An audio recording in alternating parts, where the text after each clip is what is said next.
মেয়েটি ধীরে ধীরে পূব দিকের বারান্দা ছাড়িয়ে পশ্চিমের সেই রহস্যময় কুয়োর দিকে এগোতে লাগল।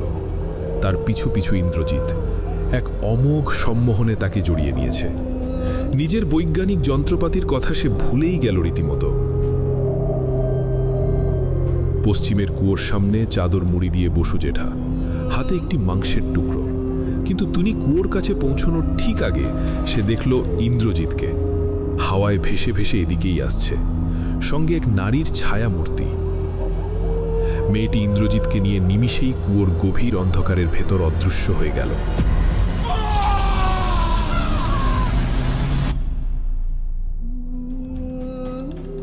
কি সর্বনাশ হলো!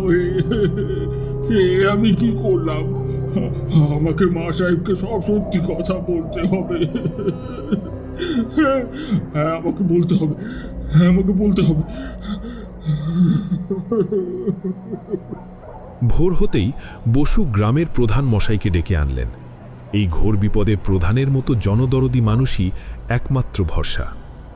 বলিস কি বসু, এই কুয়োর মধ্যে ইন্দ্রজিৎ বাবু পড়ে আছে? না প্রধান বাবু, ওটা সাধারণ কুয়ো নয়। ওটা কি কি বলছিস এসব?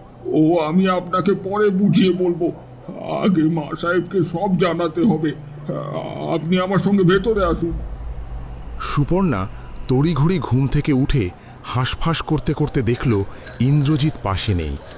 নিচ থেকে বসু জেঠা ডাকছেন, মা সাহেব, মা সাহেব, শিগগিরই নিচে আসুন।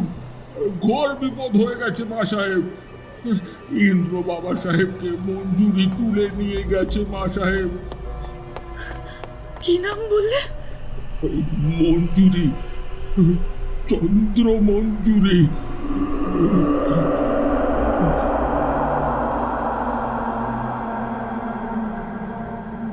বসুর মুখে রাতের সব ঘটনা শুনে সুপর্ণার আর বুঝতে বাকি রইল না যে তার দেখা স্বপ্নটি নিছক কল্পনা ছিল না। মা সাহেব, আর দেরি করা যাবে না। আমি পাশের গ্রাম থেকে একজন তান্ত্রিককে ডেকে আনছি। অত্যন্ত ভয়ে চিন্তায় তার মাথা আর কাজ করছে না। সুপর্ণা মাথায় হাত দিয়ে বসে পড়ল। কি করবে কিছুই বুঝতে পারছে না সে। হঠাৎ ইন্দ্রজিতের একটি পুরনো কথা তার মনে তীরের মতো বিঁধল। কলকাতা থাকাকালীন ইন্দ্রজিৎ তন্ত্রমন্ত্র নিয়ে চর্চা করতে গিয়ে এক অসীম শক্তিশালী জ্যোতিষীর শিষ্যত্ব গ্রহণ করেছিল। আচার্যশ্রী স্থিতপ্রজ্ঞ মুখোপাধ্যায় খুশি মনেই তাকে শিষ্য হিসেবে গ্রহণ করেছিলেন। ইন্দ্রজিতের মেধা অসাধারণ ছিল ঠিকই, কিন্তু আচার্য মশাই তার অস্থিরতা আর দ্রুত শিখে নেওয়ার প্রবণতা পছন্দ করতেন না। তিনি জানতেন মন্ত্রের পূর্ণতা আসে সময়ের সাথে। আচার্য তখনই অনুভব করেছিলেন যে ভবিষ্যতে ইন্দ্রজিৎ এমন এক সংকটের মুখে পড়বে যেখানে তার এই অস্থিরতাই তার সবচেয়ে বড় দুর্বলতা হয়ে দাঁড়াবে। ইন্দ্রজিৎ সুপর্ণাকে বলেছিল, একটা কথা খুব ভালো করে মনে রেখো, আমাদের জীবনে যদি কখনো এমন কোনো বিপদ আসে যা স্বাভাবিক নয়, তবে জানবে আচার্য স্থিতপ্রজ্ঞ ছাড়া আমাদের উদ্ধারের আর কোনো পথ নেই। আমি তাঁর ছবি আর যোগাযোগ করার সূত্র সবসময় আমার মানিব্যাগেই রাখি। জানি না অলক্ষণে অন্ধকার কখন আমাদের ঘিরে ধরে। সুপর্ণা আর দেরি না করে দ্রুত ঘরে গেল। ইন্দ্রজিতের মানিব্যাগ থেকে নম্বরটি নিয়ে কাঁপা কাঁপা হাতে ফোনটি তুলল। না না, তোমরা নিজেরা কিছু করতে যেও না। পরিস্থিতি তোমাদের আয়ত্তের বাইরে।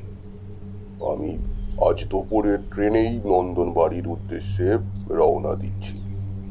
নন্দনবাড়ির সদর দরজার দিকে এক দৃষ্টে তাকিয়ে আছে সুপর্ণা। প্রধান মশায়ের ডাকে নিখিলও এসেছে। হয়তো তার বাবার দেখা সেই ছায়ামূর্তিটি এই রহস্যের কোনো সূত্র দিতে পারে। বিকেলের পড়ন্ত আলোয় সদর দরজা খোলার শব্দ হলো।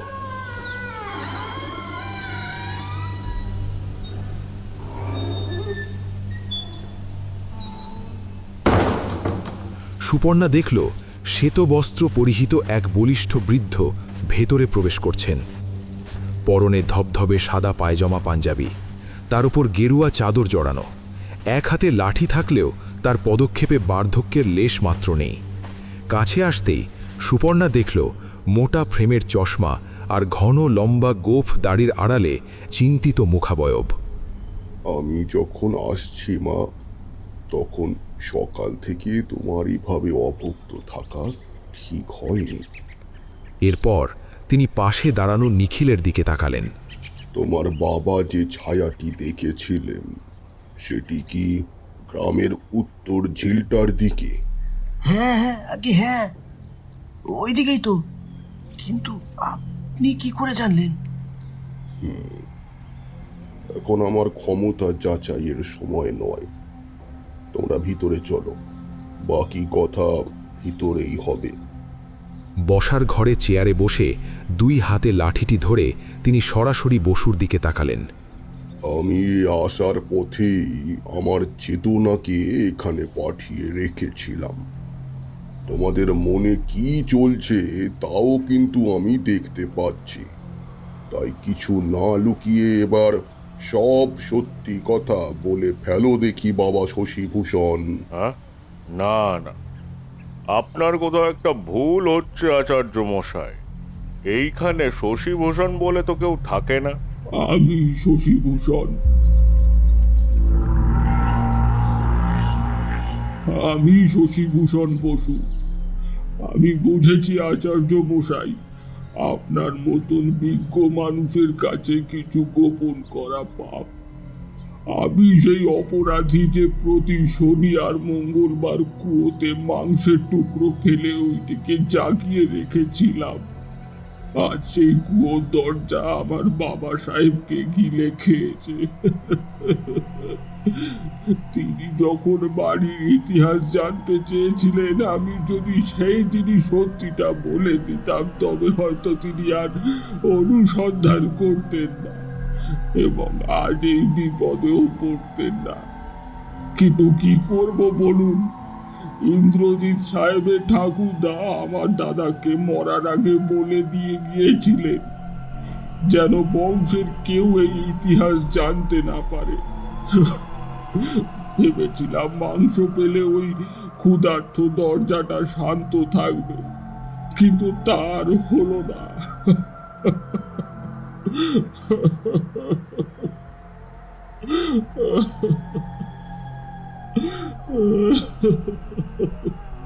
এই বলে বসু কান্নায় ভেঙে পড়লেন।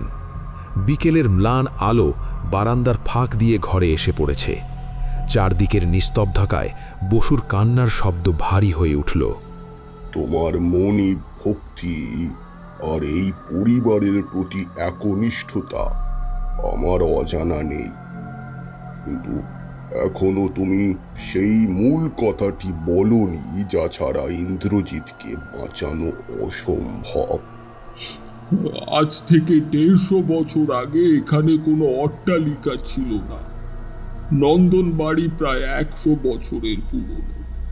তার আগে ছিল এটা এক দুস্তর সাধনা ক্ষেত্র, যার মূল কাণ্ডকারিতা ছিলেন গ্রামের পুরোহিত তিলকত্রম্বক চট্টোপাধ্যায়। আজকের এই বাড়ির ঠিক মাঝখানেতেই বিভিন্ন প্রদেশ থেকে তান্ত্রিকেরা আসতেন সাধনার জন্য। তাজ্জব ব্যাপার, এমন কি ছিল এখানে? দরজা, আর এটি কোনো সাধারণ দরজা নয়, মাটির গভীরে লুকানো একটি অন্তর্জাল দরজা। ছিল ইহলোকের পবিত্র এবং অপবিত্র আত্মার স্বর্গ বা নরকে যাওয়ার প্রবেশ পথ। কেউ জানতো না এই দরজা কিভাবে এলো, কিন্তু এখানেই সাধনা করে তান্ত্রিকেরা বিশ্বের সমস্ত জ্ঞান ও শক্তি লাভ করতেন। তবে দরজা সব সময় খুলত না, কেবল শনি আর মঙ্গলবারই এটি উন্মুক্ত হতো। আর তার একমাত্র চাবি ছিল পুরোহিত কন্যা চন্দ্রমঞ্জুরি। অলৌকিক ক্ষমতা নিয়ে চন্দ্রমঞ্জুরির জন্ম। কোনো সাধনা ছাড়াই সে প্রেতাত্মাদের দেখতে পেত এবং তাদের সঙ্গে কথা বলতে পারত। তিলকত্রম্বক তার মেয়ের এই ক্ষমতাকে কাজে লাগিয়ে এই দরজাতেই সাধনা করতেন। সিদ্ধান্ত হয়েছিল চন্দ্রমঞ্জুরি আজীবন কুমারী থাকবে। কিন্তু প্রকৃতির নিয়মকে খণ্ডাবে কে? গ্রামের এক গোয়ালার ছেলের প্রেমে পড়ে সে। তাদের ভালোবাসা ছিল কপিলতায় ফোটা পদ্ম ফুলের মতন পবিত্র। তবুও তৎকালীন জমিদার সমবয় এবং তান্ত্রিক গোষ্ঠী এই ঘটনার বিচারে বসলেন।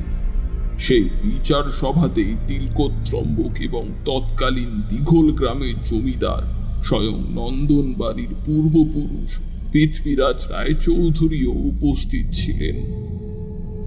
আমাদের ছেড়ে দিন, আমরা কোনো অন্যায় করিনি। আমাদের কেন ধরে রেখেছেন আপনারা? চুপ! 2 পয়সার গোয়ালার ছেলে, তোর কাছে আমাদের ন্যায় অন্যায় শিখতে হবে? আমরা পবিত্র, আমাদের মনে কোনো পাপ নেই। আপনারা আমাদের ছেড়ে দিন। আমি যতদিন বেঁচে থাকবো এই দ্বার কোনোদিনও বন্ধ হবে না। শুধু আমাদেরকে একসাথে থাকার অনুমতি দিন। আমি কথা দিচ্ছি, আমি চিরকাল এই সাধন ভূমির উদ্দেশ্যে নিজেকে সমর্পিত করে রাখব। আমি পুরোহিত কন্যা, আমি মিথ্যের দাসী নই। তুই কলঙ্কিত, তুই পাপিষ্ঠা। তোর কথা এখানে কেউ বিশ্বাস করবে না। সংসারের প্রেম কোনো মানুষকে আজীবন সাধন উপযোগী রাখতে পারে না। তুই বল, তুই ওই গোয়ালার ছেলেকে ছাড়বি কি না? আমার জীবিত অবস্থায় তো নয়। আমাদের ভালোবাসা কোনো মাটির খেলনা নয়, যেটা যখন খুশি ভেঙে ফেলা যায়। শুধু এই জন্ম নয়, আগামী 7 জন্মও কম পড়বে আমাদেরকে আলাদা করার জন্য। মারে, অনর্থ করিস না। শাস্ত্র আর আচার আচরণের এই কঠিন দেওয়াল তোর চোখের জল বুঝবে না মা।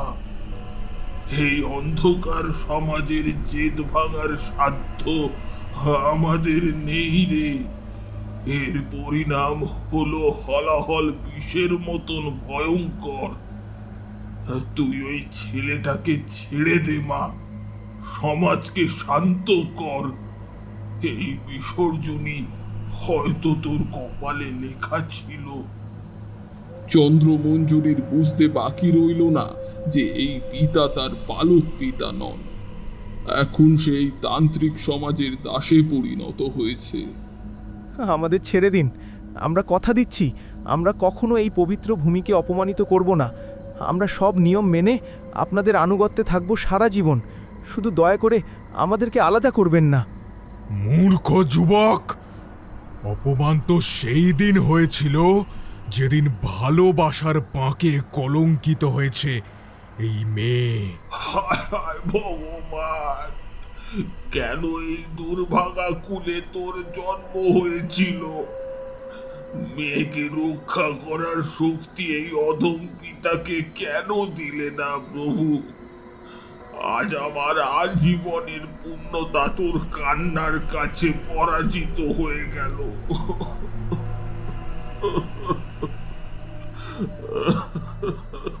আমার কাছে একটা উপায় আছে। মৃত্যুর পর তো শরীরের পবিত্রতা ও অপবিত্রতা নিয়ে কোনো দ্বন্দ্ব থাকে না।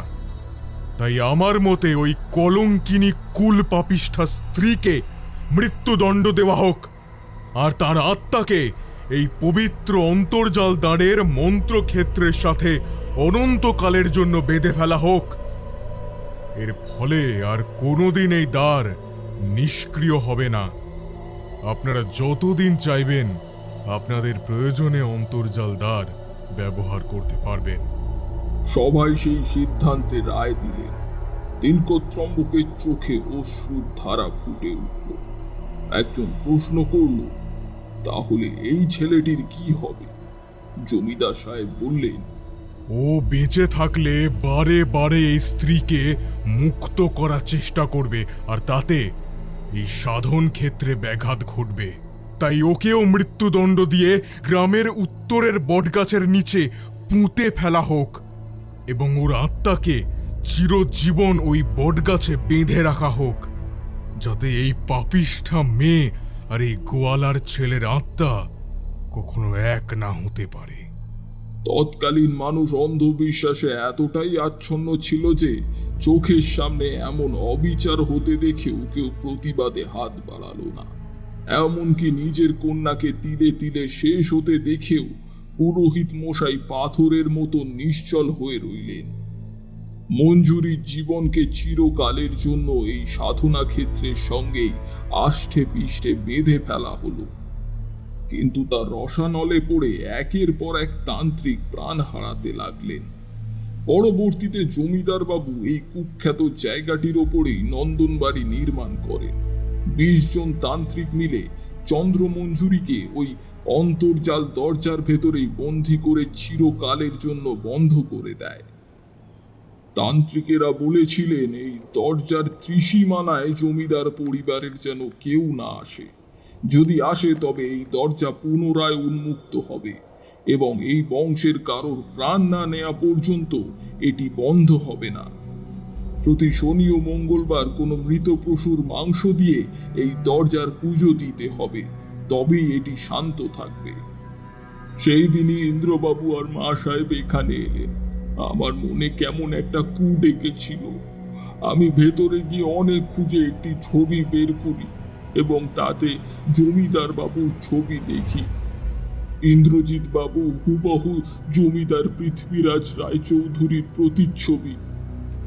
ইন্দ্রবাবুরা এই বাড়িতে আসতেই জানি না কিভাবে সেই অন্তর্জাল দরজাটি আবার সক্রিয় হয়ে উঠেছে। প্রথম দিন আমি মাংসের টুকরো দিয়ে পুজো করি, কিন্তু দ্বিতীয় দিন আমি মঞ্জুরির সেই হাহাকার গান শুনতে পেয়ে তড়িঘড়ি মাংস নিয়ে গেলাম, কিন্তু পেছোতে পেছোতে অনেক দেরি হয়ে গেল। ইন্দ্র বাবা সাহেবকে আর ফেরাতে পারলাম না। তাকে আমার সামনে দিয়ে নিয়ে চলে গেল সেই পিশাচিটা।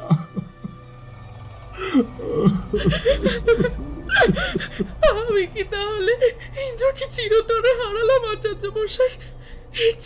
এর চেয়ে বিচ্ছেদই তো ভালো ছিল। অন্তত আমার ইন্দ্র বেঁচে তো থাকতো।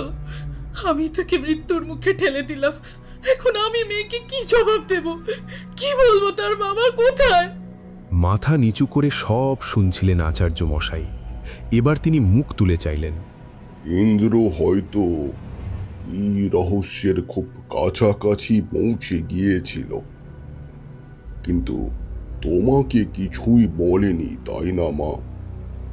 তবে মা, আমি বলছি ও তোমাকে সব বলেছে। সাধারণ চেতনায় নয়, কিন্তু স্বপ্ন চেতনায় তোমাকে বিপদের সংকেত দিয়েছে। কি বলছেন আচার্য মশাই? হ্যাঁ মা, ইন্দ্র বেঁচে আছে। সে হয়তো বন্দী, কিন্তু আমি তোমার মাধ্যমেই তার অস্তিত্বের আভাস পাচ্ছি। তবে সাধারণ উপায়ে তুমি ইন্দ্র এর চেতনার সাথে যুক্ত হতে পারবে না। মন্ত্র বলে তোমাদের দুজনের চেতনাকে এক করতে হবে। এখন ইন্দ্রই পারে আমাদেরকে পথ দেখাতে, কারণ সেই একমাত্র চন্দ্রমঞ্জুরির সব থেকে কাছে আছে। প্রধানমশাই নিখিল ও বসু বিস্ময়ে বিমূঢ় হয়ে আচার্য মশাইয়ের দিকে তাকিয়ে রইলেন। তিনি মুহূর্তের মধ্যে চোখ বুজে মন্ত্রপাঠ শুরু করলেন। সঙ্গে সঙ্গে সুপর্ণার চোখের মণি সাদা হয়ে গেল। তার মানসপটে নন্দনবাড়িতে আসার পর থেকে সব ঘটনা দ্রুত বেগে ভেসে উঠতে লাগল।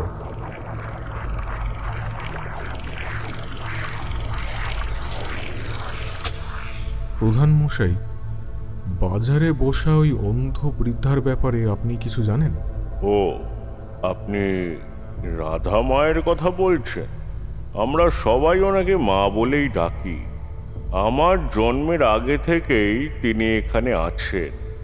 প্রবীণরা বলেন তিনি কোথা থেকে এসেছেন কেউই জানে না। তবে আমি এসব আজগুবি কথাটা তো আবার বিশ্বাস করি। হ্যাঁ, তবে তিনি খুব ভালো আয়ুর্বেদিক ওষুধ জানেন। কি দেখলে মা? ইন্দ্রজিৎ ও প্রধান মশাইকে দেখলাম, তারা রাধা মায়ের বিষয়ে কথা বলছিল। রাধা মা? হ্যাঁ আচার্য মশাই, আমি জানি আমাকে কোথায় যেতে হবে। প্রধান মশাই, আপনি কি আমায় রাধা মায়ের কাছে নিয়ে যাবেন? হ্যাঁ, এখন এই সন্ধ্যায়? ফিরতে ফিরতে তো তাহলে রাত হয়ে যাবে।